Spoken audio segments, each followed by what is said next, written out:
I walked into my house expecting the usual quiet of a Tuesday afternoon, only to hear giggles that weren't mine echoing from the living room. My heart stopped when I saw my sister Lily tangled up with my best friend Jake on my couch in my house like they owned the place. I'm Alex, 28, and I've always been the reliable one in my family. I work long hours as a nurse, pulling double shifts to keep the lights on in the house I bought 2 years ago. Lily, my younger sister by 3 years, has been living with me rent-free since she lost her job last summer. She's been promising to get back on her feet, but her days seem filled with Netflix and takeout rather than job applications. Jake, on the other hand, has been my friend since high school, me go-to guy for late-night talks, bad breakups, and every major milestone. We've always had each other's backs. Or so I thought. That day, I'd gotten off work early because a colleague covered my shift. I was exhausted but excited to surprise Lily with pizza and maybe coax her into a job hunting session. Instead, I walked into a scene that felt like a punch to the gut. There they were, Lily in Jake's lap, his hands under her shirt, both of them laughing like they didn't have a care in the world. The pizza box slipped from my hands, hitting the floor with a dull thud. They froze, eyes wide like deer caught in headlights. "Alex!" Lily yelped, scrambling off Jake. "You're home early." Jake fumbled with his shirt, mumbling, "Man, this isn't what it looks like." Not what it looks like. My blood boiled. I trusted them both, me sister, who I'd given a roof over her head, and my best friend, who knew every secret I'd ever had. Without thinking, I grabbed Jake by his stupid graphic tee and yanked him toward the door. "Get out!" I roared, my voice shaking with rage. He stumbled, barely catching himself, and I didn't care. I shoved him out, slamming the door so hard the frame rattled. Lily was crying now, her hands covering her face. "Alex, I'm so sorry. It just happened. Just happened." I snapped. "You're in my house with my friend, and you think it just happened cuts it?" I was shaking, torn between wanting to scream and wanting to collapse. I told her to pack her stuff and get out by morning. She begged, saying she had nowhere to go, but I was too raw to care. I locked myself in my room, trying to process the betrayal.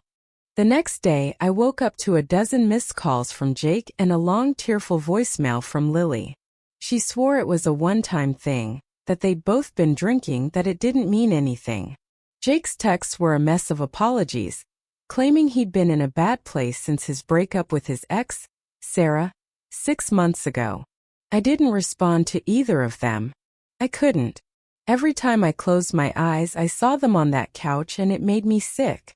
But then came the twist I didn't see coming. Around noon, there was a knock at my door. I opened it to find Mrs. Carter, our neighbor, standing there with her usual nosy but kind expression. She's the type who knows everyone's business, but somehow makes it feel like she's just looking out for you. "Alex, honey," she said, her voice soft. "I saw Jake leaving yesterday and well, I need to tell you something." Mrs. Carter explained she'd overheard Lily and Jake talking in our backyard a few weeks ago. She hadn't meant to eavesdrop, but their voices carried. Apparently, Lily had been flirting with Jake for months, texting him behind my back, inviting him over when I was at work. But here's the kicker. Jake had been trying to let her down gently. Mrs. Carter said she heard him tell Lily he didn't want to hurt me, that he cared about our friendship too much. Lily, though, kept pushing, saying she was lonely, that I was always working, and that she deserved some happiness. Jake, being the idiot he is, eventually gave in. I didn't know what to feel. Part of me was still furious at Jake. He could have said no, could have told me what was going on. But now I saw Lily in a new light. My sister, who I'd been bending over backward to support, had been manipulating the situation, preying on Jake's vulnerability. It didn't excuse him, but it shifted some of the weight of my anger onto her. I sat Lily down that evening. She looked like a wreck, eyes, messy hair, still in yesterday's clothes. "Why?" I asked, my voice quieter now but still sharp. "Why him? Why like this?" She broke down, sobbing. "I was jealous, okay? You have this house, this job, this life, and I'm nothing. I see you and Jake how close you are, and I wanted that. I wanted to feel wanted. Her words hit hard. I'd always seen Lily as my little sister, someone to protect, but I hadn't realized how much she'd been struggling with her own sense of worth. She said she'd been feeling like a burden, like she was failing at everything, and Jake's attention made her feel alive again. I didn't forgive her right away. I couldn't. But I told her she could stay, on the condition that she start therapy and get serious about finding a job. She nodded, tears streaming down her face, and promised to try. As for Jake, I met him at a coffee shop a week later. He looked like he hadn't slept in days. He apologized again, said he'd been spiraling since his breakup and let things go too far with Lily. He swore he'd never meant to hurt me. I told him we were done for now, maybe not forever, but I needed space. He nodded, looking like he'd expected it. The weeks that followed were rough. Lily started therapy, and I could see small changes. She applied for jobs, even landed an interview at a local cafe. But our relationship was strained. Every time I looked at her, I remembered that day, and it stung. Jake kept his distance, though he sent me a long letter. Yes, an actual handwritten letter.